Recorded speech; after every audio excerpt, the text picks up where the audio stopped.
Mesdames, Messieurs, bonsoir et merci de rester fidèles au programme de la télévision du Burkina. Une semaine après les actes de vandalisme posés par des élèves, le système éducatif est au ralenti dans la Tapoa. Le ministre en charge de l'éducation s'y est rendu pour s'enquérir de la situation qui y prévaut. Il annonce que tout est mis en œuvre pour que les actes commis ne restent pas impunis. À l'UPC, l'on a des solutions pour assurer l'harmonie. L'un des membres fondateurs du parti de l'Union pour le progrès et le changement a été suspendu.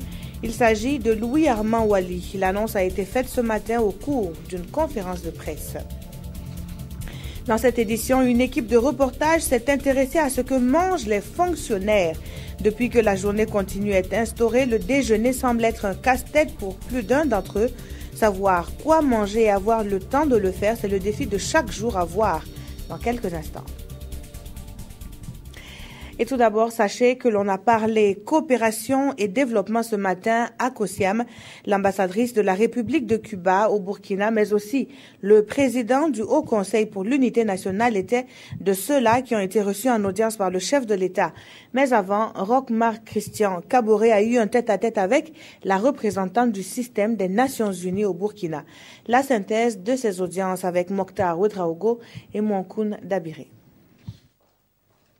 Les Nations Unies sont disposées à aider le Burkina Faso pour la mise en œuvre de son plan national de développement économique et social. L'organisation veut mettre son expertise à la disposition du Burkina pour lutter contre la pauvreté. On a aussi parlé de la nécessité, sur la base des expériences qu'on a déjà tirées du cadre passé des OMD, qu'il faut qu'il y ait une manière d'accélérer certaines activités lors de la mise en œuvre du plan. Et qui dit accélérer veut dire qu'il faut qu'on identifie où sont les goulots d'étranglement pendant la mise en œuvre. Avec quel financement est-ce qu'il faut mettre en œuvre certains plans? Quel type de partenariat faut-il mettre à la disposition du pays? Et c'est là que nous allons mettre à la disposition du pays, bien sûr, toute cette expertise des Nations Unies.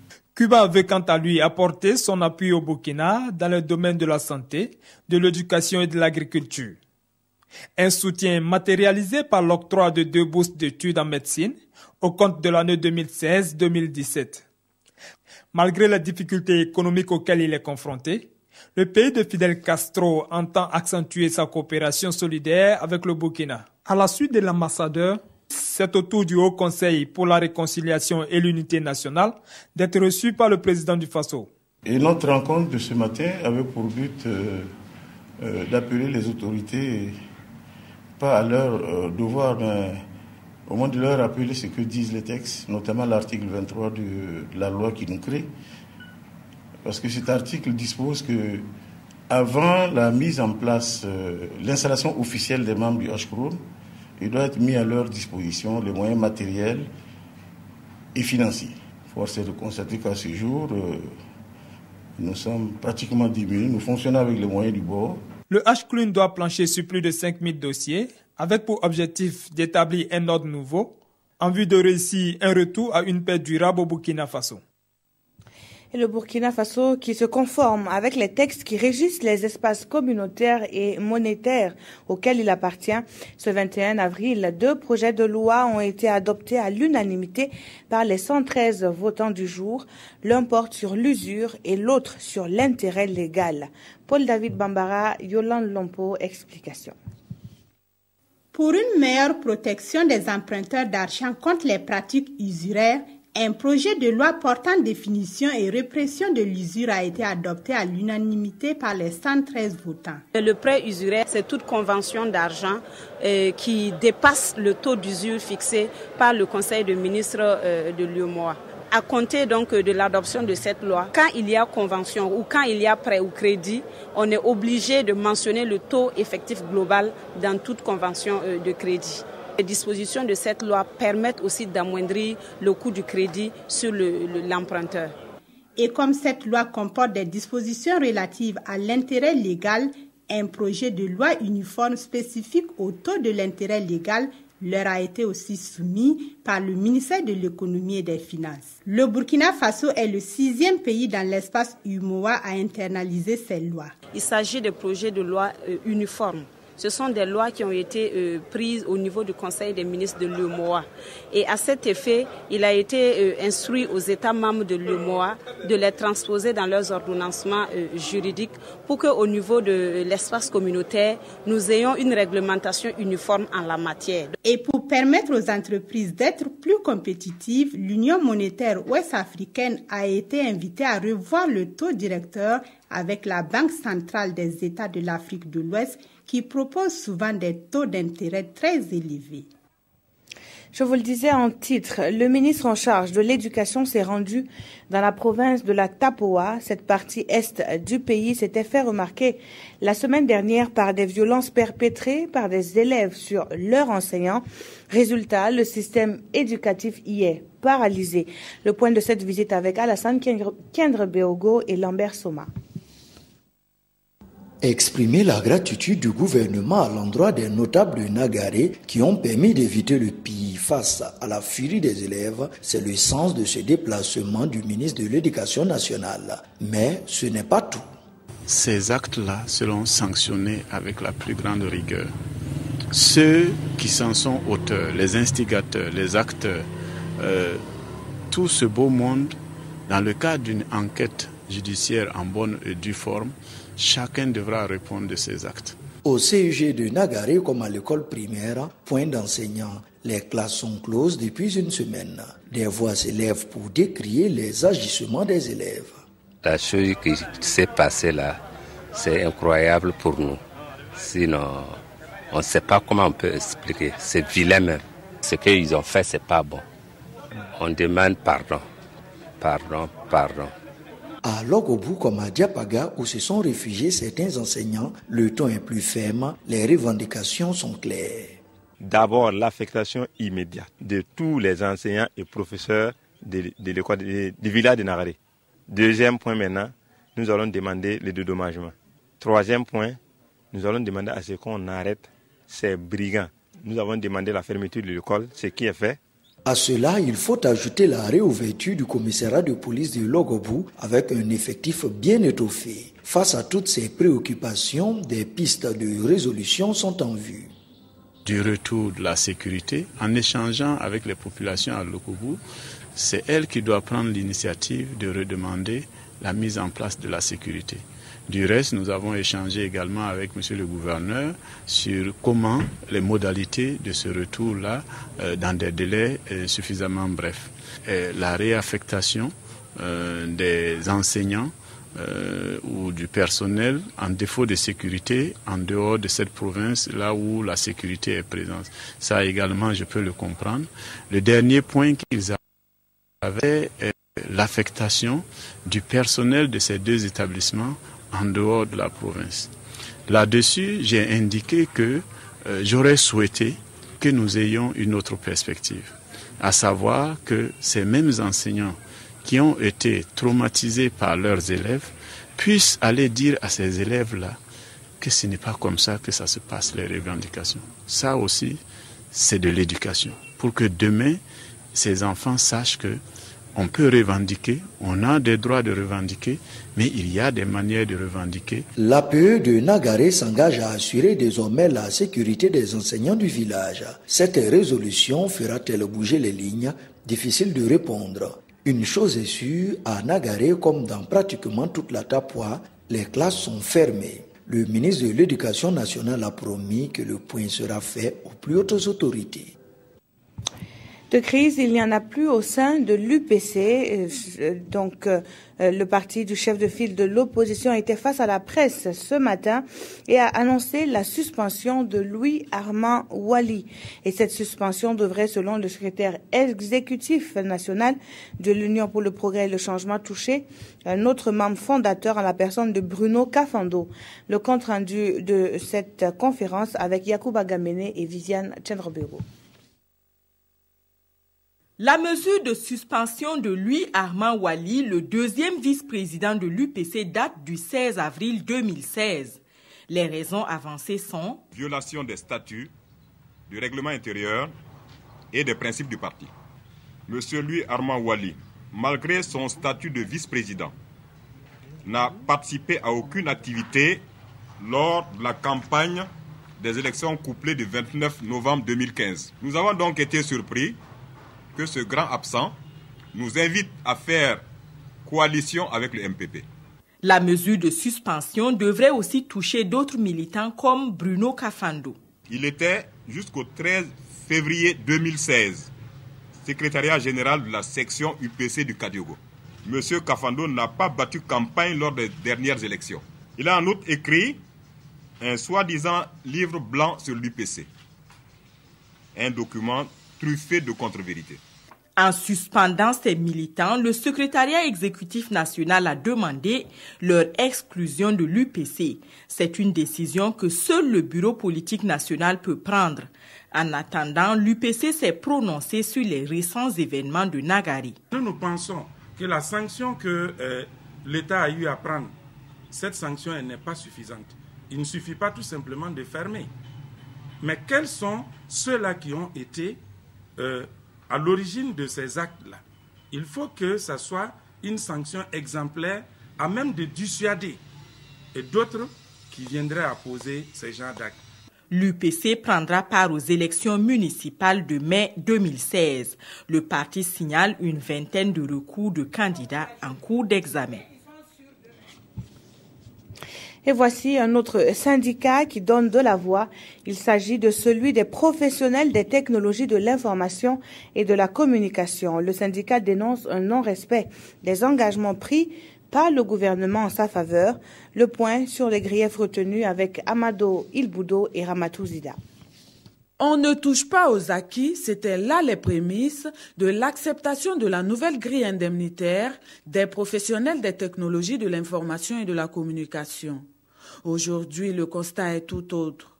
Cela fait 2 ans environ qu'ils ne perçoivent plus leurs indemnités spéciales d'informaticiens. Réunis ici au sein de leur syndicat, les professionnels d'éthique condamnent les injustices subies par le corps des informaticiens. Ils exigent le rétablissement et le rappel des indemnités ainsi que la reconstitution de leur carrière. L'indemnité spéciale d'informaticien était purement et simplement supprimée, alors que les autres ont maintenu leur indemnité et après la nouvelle grille. Au niveau de notre carrière également, il faut noter que depuis 22 ans, le corps des informaticiens n'avait pas de concours professionnel. Donc actuellement, d'autres sont presque à la retraite et ils n'ont plus la possibilité de passer de concours professionnels. Il y a également le diplôme d'ingénieur de travaux informatiques qui est classé en A3 au lieu de A2. Le Sympétique se dit disposé à engager des discussions concernant leur plateforme revendicative, mais il constate un manque de volonté de la part des autorités. Ils sont assis, c'est des correspondances qu'ils envoient. Pourtant, chaque semaine, ils se croisent en conseil des ministres. Pourquoi pas Madame le ministre peut s'élever et prendre rendez-vous avec les autres départements et pour discuter clairement des problèmes. C'est décevant. Nous déplorons ces situations-là. Le syndicat des professionnels d'éthique a déposé un préavis de sit-in prévu pour les 25 et 26 avril prochains. Si rien n'est fait à l'issue, il compte hausser le ton et entreprendre des actions fortes pour se faire entendre. Empressement d'un côté ou lenteur dans le traitement de la plateforme revendicative, chacun semble tirer de son côté. Suite à cette conférence de presse, le ministère a réagi. Le directeur de cabinet se dit surpris par cette sortie du syndicat. Des précisions toujours avec Ramatou Zida.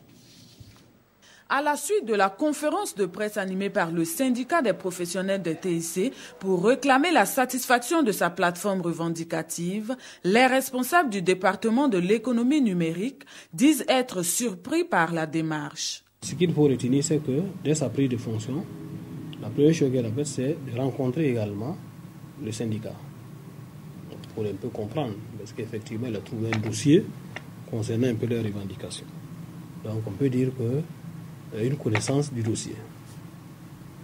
Et sur instruction de Madame le ministre, nous avons rencontré également les responsables du syndicat. Nous avons échangé une seconde fois, donc en moins d'une semaine, une seconde fois pour essayer de voir effectivement qu'est-ce qui pouvait être fait et effectivement prendre à bas le corps un peu, les réévaluer, voir dans quelle mesure pouvoir essayer de trouver des solutions. Selon Alassani Ouedraogo, des instructions ont pourtant été données en Conseil des ministres et le dossier suit son cours. Madame le ministre Juste hier, le Conseil des ministres a fait le point au Conseil des ministres, qui a instruit le ministre de l'économie numérique et des postes, le ministre de l'économie et des finances, le ministre de la fonction publique, puisque c'est un dossier qui concerne tous ces acteurs sous ces ministères, les a instruits effectivement d'essayer de traiter le dossier. Nous souhaitons que les syndicats puissent surseoir à leur sit-in qu'ils ont prévu du 25 au 26, afin qu'effectivement, on continue à traiter dans le calme le dossier. À en croire le directeur de cabinet du ministre, le dialogue avec le syndicat n'a jamais été interrompu. La dernière rencontre date d'à peine une semaine. Et restons dans le domaine d'éthique pour faire le point cette fois sur une initiative portée par la Commission de l'informatique et des libertés. Elle forme les acteurs sur la protection des données personnelles. Il s'agit surtout d'une mutualisation d'expériences, nous disent Urbain Benito Somé et Abdul Rasmane Zongo. Connaître son champ de compétences et d'intervention respectives élargit la coopération entre acteurs. Bref, provoquer une synergie des énergies, voilà les espérances de cette rencontre transversale sur l'éthique, les technologies de l'information et de la communication. L'initiative de la présente rencontre vient du constat que nous sommes plusieurs acteurs dans l'écosystème du numérique. Ces différentes structures existent et très souvent elles ne se connaissent pas, elles ne connaissent pas leur mission réciproque. Et c'est l'occasion ici pour nous de nous retrouver, d'échanger de nos missions, de nous connaître et d'instaurer un cadre de coopération pour une mise en œuvre de la politique de développement des TIC au Burkina. Les différents acteurs publics nationaux de l'univers numérique, après échange et communication, doivent parvenir à des résultats qui, d'un côté, protègent davantage les droits liés à l'utilisation du net, et de l'autre côté, lutte contre les abus, l'injustice et la discrimination sur la toile. On en vient à ce fait. Certains travailleurs ont du mal à s'adapter au système de journée continue instauré dans le public depuis le 15 septembre dernier. Ce système change leurs habitudes alimentaires, ce qui n'est pas sans conséquence sur leur productivité. Idrissa Ouarga et Mireille Carole Tougma se sont intéressés à la question. Voici le reportage qu'ils nous proposent. Hôtel administratif de Bobo Dioulasso. Il est 12h30, heure de la pause. Sur ce site de fortune aménagé dans un coin, des travailleurs se restaurent. Manger hors des ménages à midi est désormais intégré dans leur quotidien. On s'adapte à ce qu'on a eu, on descend plus, vous avez vu, il y a un seul kiosque en face de tout un hôtel administratif. Il y a beaucoup de directions ici. Bon, ça dépend de l'occupation de la journée. Si vous êtes trop occupé, vous descendez, c'est que vous trouvez, vous mangez. Souvent, le temps ne nous permet même pas de rester là-bas manger. On est obligé de transporter la nourriture au bureau. Voilà, comme aujourd'hui, comme ça, j'ai monté un exemple. J'ai payé mon article. Dans peu de temps, je vais sortir dans le couloir parce qu'il ne peut pas manger dans les bureaux. Si pour certains, s'alimenter dans un restaurant peut être convenable, d'autres préfèrent avoir toujours sur soi un plat fait maison. Depuis que ça a commencé, je préfère envoyer mon plat moi-même. Je me lève le matin un peu tôt. Je fais quelque chose juste un peu pour le midi, en attendant de descendre à 15h30. Bon, le problème fondamental, ou bien j'allais dire le problème phare dans la qualité de ce qu'on mange dans les restaurants, c'est peut-être les ingrédients qu'on utilise là-bas. Voilà, moi personnellement, je n'apprécie pas. À la maison, je ne consomme pas le kimchi ni le sel en excès. Peut-être dans les restaurants, c'est des choses qui ne sont pas jugées. Je prends mon petit déjeuner un peu tardivement, c'est-à-dire aux environs de 10h. Donc ça fait que jusqu'à 12h, 13h, bon, on a toujours des énergies pour continuer le travail. Généralement, c'est carrément après la descente que je me restaure. Et ce changement d'habitude alimentaire n'est pas sans conséquences sur la santé. On a tendance à exagérer dans la consommation des aliments le soir, puisqu'on ne le maîtrise plus. Et malheureusement, les principales conséquences en matière de santé, c'est le surpoids. Le surpoids, l'obésité et malheureusement aussi les maladies chroniques liées à la malnutrition, à savoir le diabète et la tension. Il faut se dire ce qui est recommandé de nos jours, c'est 3 repas par jour. Et ça doit être structuré de telle manière que Le petit déjeuner, normalement, se prend entre 6h et 9h. Le déjeuner entre midi et 14h. Et le dîner entre 19h et 21h. Pour être productif dans son milieu de travail, il faut donc manger convenablement, ce qui passe par un régime équilibré. Parce que normalement, il est conseillé d'ajouter, surtout ce qu'on néglige, les fruits et légumes. Il faut ajouter des produits céréaliers, il faut ajouter la viande ou le poisson, et il faut ajouter aussi des produits laitiers, et surtout mettre l'accent sur les fruits et légumes de façon globale. Il est également recommandé de manger calmement. Les repas trop gras ou trop sucrés peuvent être nuisibles. Pour les diabétiques et les hypertendus, les crèmes sont à bannir. La santé n'a pas de prix, a-t-on l'habitude de dire. En prendre soin est une nécessité vitale. Et de santé, on en parle. Et comment prendre en charge de façon efficiente les enfants atteints de la maladie de bec de lièvre? À cette question, des experts apportent réponse aux infirmiers venus de plusieurs pays d'Afrique. Ils participent à un atelier international qu'abrite la ville de Ouagadougou sur les soins infirmiers qui sauvent. Explication Mokhtar Ouedraogo ou Moussissi. Donner le sourire à des enfants atteints de fente labiopalatine, communément appelée bec de lièvre, c'est ce à quoi vont s'atteler ces 25 infirmiers une fois de retour dans leur pays respectifs. Pendant 3 jours, ils ont été à l'école pour offrir des soins sécurisés aux enfants atteints de ce mal. Pour ce qui est des soins pré, per et post-opératoires, vraiment on a eu vraiment un bagage vraiment assez étoffé. Ici par exemple, on nous a montré comment est-ce que il faut nourrir un enfant qui est atteint de bec de lièvre. La manière dont il faut positionner cet enfant pour le nourrir. La fente labiopalatine est une malformation congénitale qui touche des milliers d'enfants à travers le monde. Et depuis 2014, la chirurgie pour la réparation de cette malformation est pratiquée par des médecins burkinabés. Avec l'appui justement de cette ONG qui s'appelle Smile Train, nous arrivons à prendre en charge ces enfants.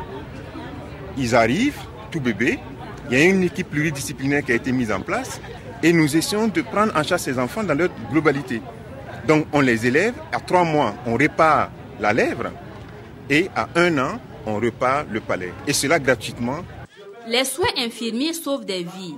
C'est sous ce thème que s'est tenu cet atelier international.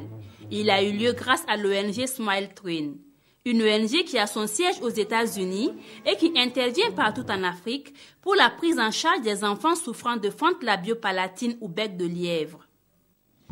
Eux surtout sont interpellés par la santé des tout-petits.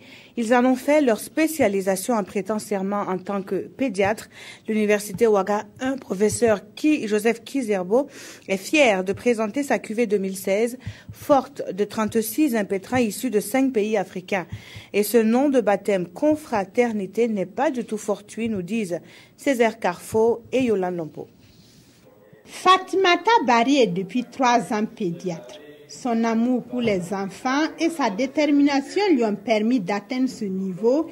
Aujourd'hui, elle est en ces lieux pour recevoir son diplôme à l'occasion de la seconde sortie cumulative des promotions de 2011 à 2015 des pédiatres entièrement formés au Burkina Faso.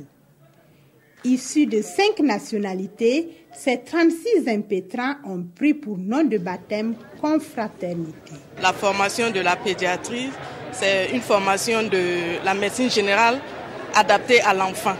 Nous essayons de donner le meilleur de nous-mêmes pour réussir notre mission en tant que pédiatre. Entre médecins, il faut surtout la confraternité. On doit vraiment se soutenir et vraiment ne pas s'abandonner. L'état de la santé d'un pays se mesure par la santé de la mère et de l'enfant et la sortie de ces promotions pourrait contribuer à réduire le taux de mortalité infantile. Il n'y a pas de ressources humaines plus qualifiées que les pédiatres qui vont venir nous aider à lutter contre la mortalité infantile afin de nous permettre de rehausser les indicateurs de santé dans notre pays et surtout nous permettre d'atteindre les objectifs que le gouvernement s'est fixés en rendant les soins de santé gratuits. Et pour encourager ces filleuls à bien prendre soin des tout-petits, le parrain leur a fait don d'outils indispensables dans l'exercice de leur profession. En savez-vous assez sur la faune et la flore au Burkina? Si la réponse est non, eh bien, Festibrousse se charge de vous en apprendre davantage. C'est le tout premier festival dédié à la brousse et à la forêt du Burkina. Les produits forestiers non lieux sont mis en lumière au service du développement économique du pays. Salifou Belem et Ismaël Diloma Sirima pour le reportage. Diverses sortes de miel, des chenilles en conserve, ainsi que des vins de pain de singe, de raisins sauvages et de karité sont aux côtés de produits pharmaceutiques issus de la brousse pour donner plus de couleur à cette première édition du Festival de la brousse et de la forêt, Festibrousse. Le festival est un cocon dans lequel les différentes institutions comme l'État, les institutions de la société civile, les communautés de base, on se retrouve pour discuter, pour améliorer, trouver les voies et moyens d'améliorer notre rapport à l'environnement, notre rapport à nos brousses et à nos forêts, pour un mieux devenir, un mieux-être de nos populations. À ce Festibrousse, les réflexions vont se porter sur l'apport des produits forestiers non ligneux dans le développement économique du Burkina Faso. Il s'agit vraiment d'une initiative vraiment innovatrice qui vraiment s'inscrit dans la dynamique au niveau du ministère de l'Environnement. Comme vous le savez, avec le changement de dénomination, comme je l'ai dit, l'accent sera beaucoup plus mis sur la promotion de l'économie verte. Et cette activité va vraiment contribuer à montrer de quelle façon les forêts peuvent contribuer à l'économie verte et de quelle façon les forêts peuvent créer des richesses et des emplois. Des conférences, un concours d'art culinaire ainsi qu'une galerie marchande ouverte de 10h à 24h sont au programme de ce Festibrousse. Les journaux du jour font un arrêt sur le sit-in observé par le SINAPAGER, le report de l'extradition du chef rebelle Riek Machar à Djouba, capitale du Sud-Soudan, la relecture croisée de vos quotidiens avec Aimé Solange Guigma. À la une des journaux de ce jour, le sitting du SINAPAGER à propos des concours professionnels.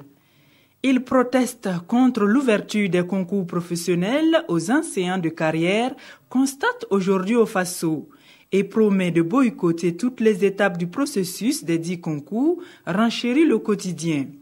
Sa revendication, la restriction des concours professionnels au seul personnel d'administration et de gestion, précise notre temps.